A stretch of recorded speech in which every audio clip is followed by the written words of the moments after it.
Sveicināti radio klausītāji! Kā jau ierasts šajā laikā, arī šodien runāsim par Rēzeknes pilsētas aktualitātēm ar Rēzeknes domes priekšsēdētāju Aleksandru Bartaševiču. Sveicināti! Labdien! Pašā raidījuma sākumā noteikti gribētos pievērsties kādam atkal festivālam, pasākumu kopumam, kas šonedēļ notiek un jau ir iesācies Rēzeknē. Runa iet par kinofestivālu Open Place. Sakiet, ko jūs varat pastāstīt par šī gada festivālu, varbūt ar ko tas būs savādāks, ko jūs no tā sagaidāt? Jā, festivāls sākās 16. augustā un turpināsies līdz 21. augustam.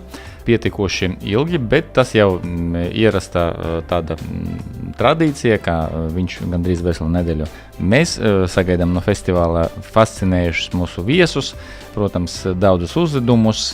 Pirmkārtām labas izfilmas, jo mēs atlasījām, pareizi sakot, komanda, kas nodarbojas tieši ar filmu atlasi, no 500 piedāvātiem filmām. Tas nozīmē, ka jau vien tas var garantēt labu kvalitāti izmetāžu mākslas filmām, kas tiks demonstrētas mūsu 4. Open Place kinofestivālā. Skaidrs, ka jau pēc labas tradīcijas mēs ne tikai demonstrēsim filmas, bet arī mēģināsim izklaidēt publiku no visa reģiona, ne tikai no Rēzeknes, ar citām izrādēm. Un 18. augustā mums gaidīs ļoti interesanta situācijas komēdija Mīlestības sublimācija, kur galvenajās lomās spēlēs Marats Bašarovs, Vladimirs Teržakovs, Irina Medvedeva. Viss tas notiks uz lielas skatuves mūsu Latgales viesnīcībā Gorā, un kas mūs priecina, tad tas, ka gandrīz uz visiem pasākumiem, tā skaitā arī uz šo komēdiju, visas biletes ir izpardotas. Protams, ka kādu vēl bileti var nopirkt Latgales viesnīcības Gorā kasēs un piedalīties šajā pasākumā, un ne tikai šajā, bet arī atklāšanas ceremonijā un noslēgšanas ceremonijā, kur tiešām mūsu organizatori nodrošinās lieliskus koncertus, un mums būs iespēja iepazīties ar kino zvaigznēm, kas atbrauks uz Rēzekni. Kā parasti viņi atbrauks tieši augusta vidū, lai piedalīties mūsu kinofestivālā. Tas, ka kinofestivāls jau 4. liecina par to, ka mēs tos uzgriezienus jau uzņemam diezgan nopietni, un tiešām no pirmā festivāla gan ar kvalitāti, gan ar viesu skaitu mēs atšķiramies, un, kā es jau teicu, galvenais, ka mums pamanīja, pieteicas ļoti daudz režisori, piedāvā savas filmas un ir iespēja atlasīt labākas filmas.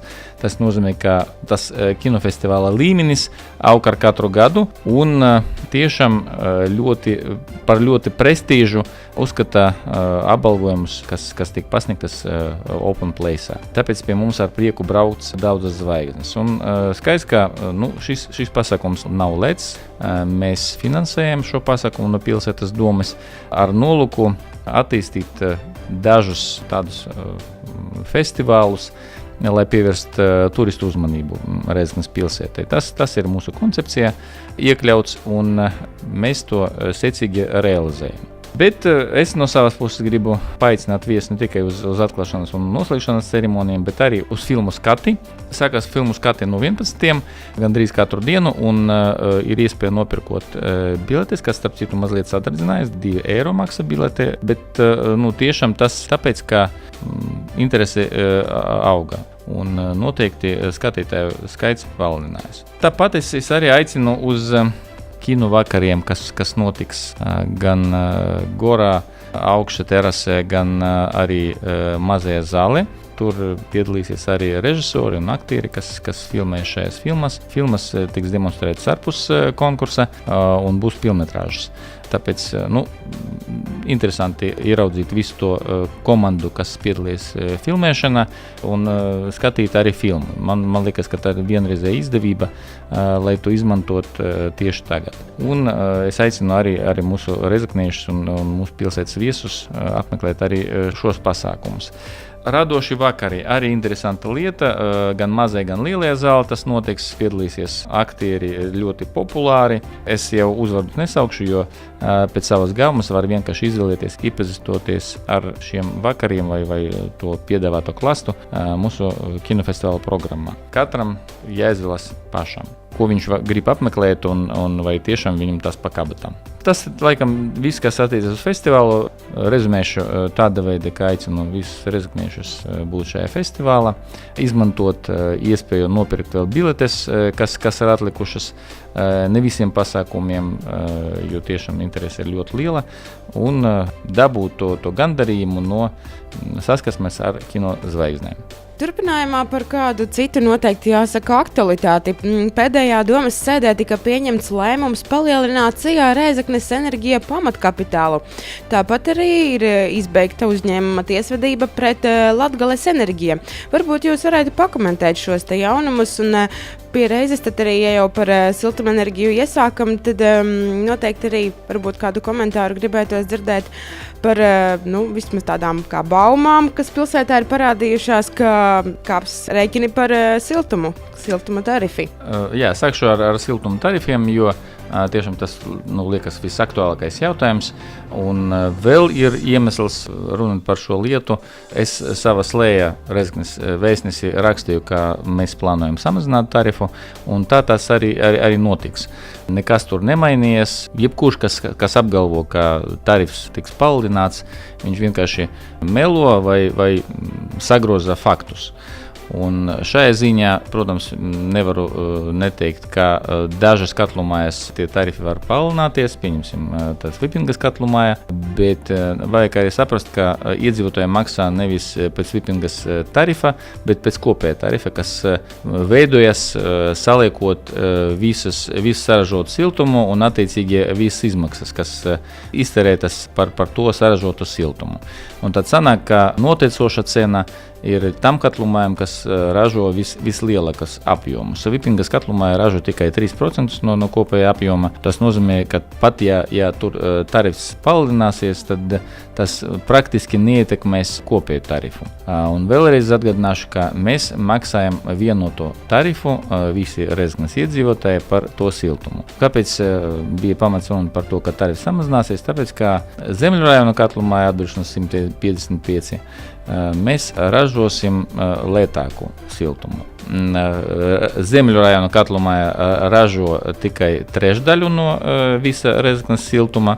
Protams, ka noteicošais apjoms ir centra katlumāja, kur tarifs diezgan zems, un pateicoties tam, ka mēs uzstādot koģenerācijas iekārtas samazinājām jau arī to tarifu uz 19%, savulaik šeit 19% tas attiecas tieši uz kopējo tarifu. Darbs turpinājās, mēs uzstādījām koģenerācijas iekārtas Zemļu rajona katlumāja, un tas bija par pamatu, un protams, ka mainās arī situācija. Tarifu regulāri vajag mainīt, jo mainās cena uz elektroenerģiju, mainās algas, inflācija notiek valstī. Viss tas ietekmē tarifu, bet tāpēc, ka mēs uzstādījām koģenerāciju Zemļu rajonā, ir pamats runāt par to, ka mēs samazināsim tarifu, jā, un tas tā arī notiek. Ir iesniegts pieteikums regulātorā diezgan sen. 26. aprīlī bija publicēta tā tabula, no kuras mēs varam redzēt, ka dalēji pie lētas gazas cenas tarifs var paaugstināties. Bet pēdējā informācija ir sekojoša, ka regulators vienkārši izmeta dažus izdevumus no mūsu pieteikuma, no Rēzeknes siltuma pieteikuma, un tas ietekmē tarifu, un ne tikai pie dārgas gāzes tarifs samazināsies, bet arī pie lētas gāzes samazināsies. Tad pie esoša gāzes tarifa mums draud, tā, ja mēs vērtējam kopīgo ietekmi uz tarifu, tad uz pāri 10 centiem var samazināties tarifs kopējais. Ja gāzes cena būs augstāka, tad šis samazinājums var sasniegt 2 eiro. Process vēl nav beidzies, tas nozīmē, ka regulators var izņemt no izdevumiem vēl dažas pozīcijas, un tas vēl vairāk var ietekmēt kopējo tarifu. Tāpēc arī gāja runa, ka tas var sasniegt pie dārgas gāzes līdz 5 eiro. Bet tas ir tikai pieņemums. Vienīgais, ko es droši varu pateikt, ka tarifs samazināsies vai uz pāris 10 centiem vai uz pāris eiro, bet tas notiks. Jo ar ko atšķiras esoša tarifu tabula no iepriekšējas tarifu tabulas? ka aprēķins notiek atbilstoši katrai gazas cenai. Nevis kopīgs un pēc tam proporcionāli viņš mainās ar gazas cenu. Nē, priekš katras gazas cenas tiek noteikts un rēķināts tarifs pēc esošās metodikas. Metodika ir jauna, viņa stājās spēkā tikai šogad, tāpēc arī mēs atteicamies no iepriekšējā pieteikuma, ko iesniedza regulātora Rēzeknes siltumtīkli, jo tiešām tas ļoti stipri ietekmē ražošanu un izmaksas, un tarifu arī kā tādu. Tāpēc mēs gaidām atbildi no regulātora diezgan ātri. Tas jau rudenī mēs varam zināt, kad tiks apstiprināts tas jaunais tarifs. Samazināts tarifs, vēlreiz atgādināšu, ka viņš tomēr samazināsies, nevis paaugstināsies. Un tur man šaubu nav, ka tieši tā arī notiks. Un mēs tad ar samazinātu kopīgu tarifu strādāsim tālāk, iedzīvotāji maksās mazāk. Protams, vēlreiz atkārtošu, ka lielāks samazinājums gaida mums, ja gazas cena kaps, salīdzinoši ar iepriekšējo tabulu. Tāpēc šeit pamata uztraukumu mēs neredzam. Kas attiecas uz situāciju Rēzeknes siltumtīklos un Rēzeknes enerģija uzņēmumā, tur ir daži jautājumi, problēmas lielākoties ir atrisinātas, tā skaitā arī ar mūsu tiesvedībām ar Latgales enerģiju. Tur bija, ja es nemaldos, 9 tiesvedības, kuras mēs veiksmīgi uzvarējām. Un pēdējā tiesvedība skāra mūsu prasību par 4,5 miljoniem eiro. Mēs to uzvarējām arī. Jautājums cits, cik daudz naudas mēs varam saņemt, jo reāli zem aresta ir mazliet vairāk nekā 1 miljons. Un kreditoru pieteikumu daudz. Mēs pēc esošas situācijas varam pretendēt uz kādu 500 miljonu, un reāli šī nauda var ieplūst Rēzeknes siltumtīklos, es domāju, ka līdz gada beigām. Kad tas notiks? Mēs sāksim apvienošanas procesu 2 uzņēmumiem, Rēzeknes siltumtīkli un Rēzeknes enerģija, un tas var arī paņemt kādus 2 mēnešus, 3 maksimums. Tas nozīmē, ka līdz sezona beigām, šī gada sezona beigām, faktiski uzņēmumi tiks apvienoti. Bet mēs nesteidzāmies tikai tāpēc, ka jānoved līdz galam visus šos procesus ar Latgales enerģiju, jo tur pārsteigumi dažādi var būt. Tāpēc labāk neriskēt, un mēs neplānojam atlikt ļoti tālu šo apvienošanas jautājumu. Tāpēc pēc kāda laiciņa mums strādās siltuma nozare 1 uzņēmums, 2 vietā. Jā, tas tā kā būtu skaidrs, bet turpinājumā par vēl kādu informāciju, kas parādījusies. Rēzeknē tikšot uzstādītas jaunas videokameras, kas fiksējas transporta līdzekļu numurus. Ko jūs varētu pastāstīt par šo ieceri, kur tad viņas tiks uzstādītas un kāds mērķis ir šīm kamerām? Jā, man priekšā ir līgums par sadarbību autotransporta plūsmas uzraudzības pilotprojekta realizācija, ko mēs drīz parakstīsim, un tādas kameras, kuras jūs nosaucāt, tiks uzstādītas Atbrīvošanas alejā un Lubanas ielas krustojumā.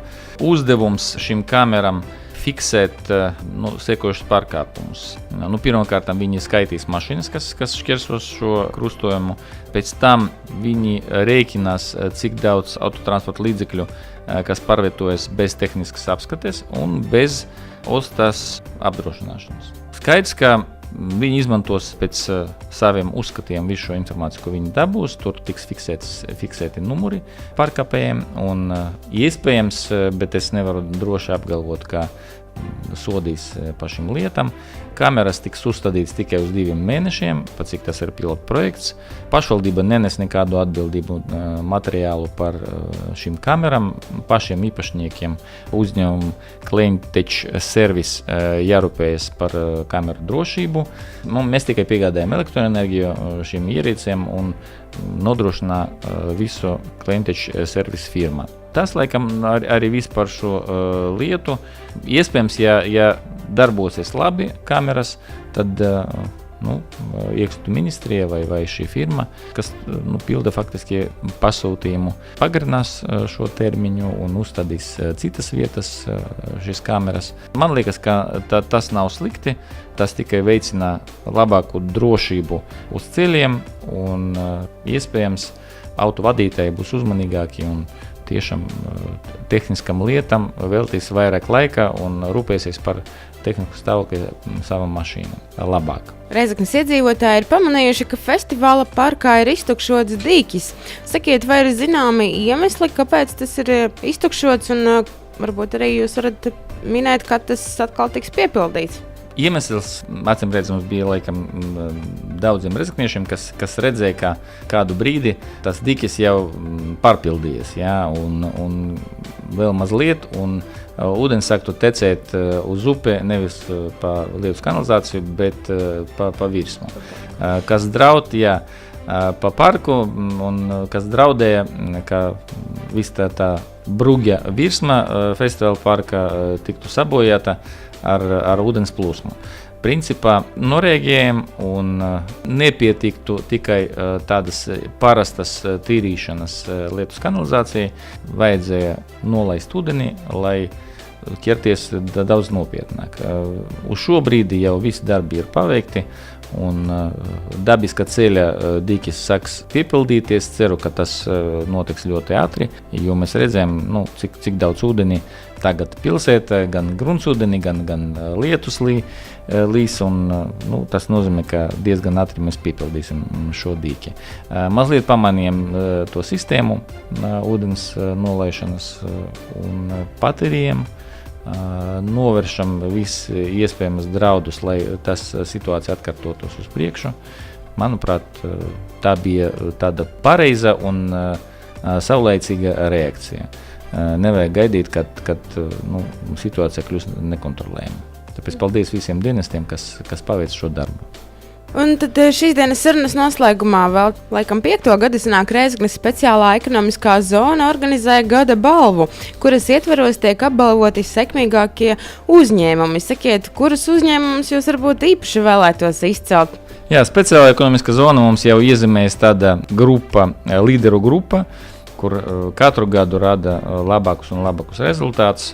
Mums viss tā liela uzņēmumu grupa, kas tagad veidojas no 19 uzņēmumiem, kas uzrakstīja pieteikumus reģistrēties speciālā ekonomiskā zonā un strādā šajā zonā, izmanto tās priekšrocības, atvieglojumus, diezgan veiksmīgi palielina savu apgrozījumu, un skaidrs, ka priekš mums dārgs jebkurš uzņēmums, kas strādā speciālā ekonomiskajā zonā, jo viņš, tas uzņēmums, faktiski nodrošina darba vietas, kas ir galvenais, nodrošina mūsu pašvaldības budžeta ieņēmumus un garantē pilsētas ekonomisko attīstību. Jo skaidrs, ka modernajā pasaulē nav iespējams attīstīties labi bez privātām investīcijām. Un speciāla ekonomiskā zona tieši arī galvenais uzdevums veicināt tas privātas investīcijas pilsētā. Es gribu izdalīt, par maziem uzņēmumiem mēs runājam, kaut gan tie neliekas mazi. Atomklija, CHP, RSSIE, kas visstraujāk attīstījies šajā periodā. Viņi ieguva nomināciju, pirmo vietu nominācijā gada investīcijas un gada inovācijas. Teikšu, ka šis uzņēmums jau veicis ap 40 miljoniem eiro investīcijas savā uzņēmumā, ļoti dinamiski attīstās un plāno ne tikai strādāt ar granulas ražošanu, ar siltuma ražošanu, ko viņi izmanto granulas ražošanai, bet arī ar citiem uzņēmējdarbības veidiem, kas ir diezgan labi un interesanti.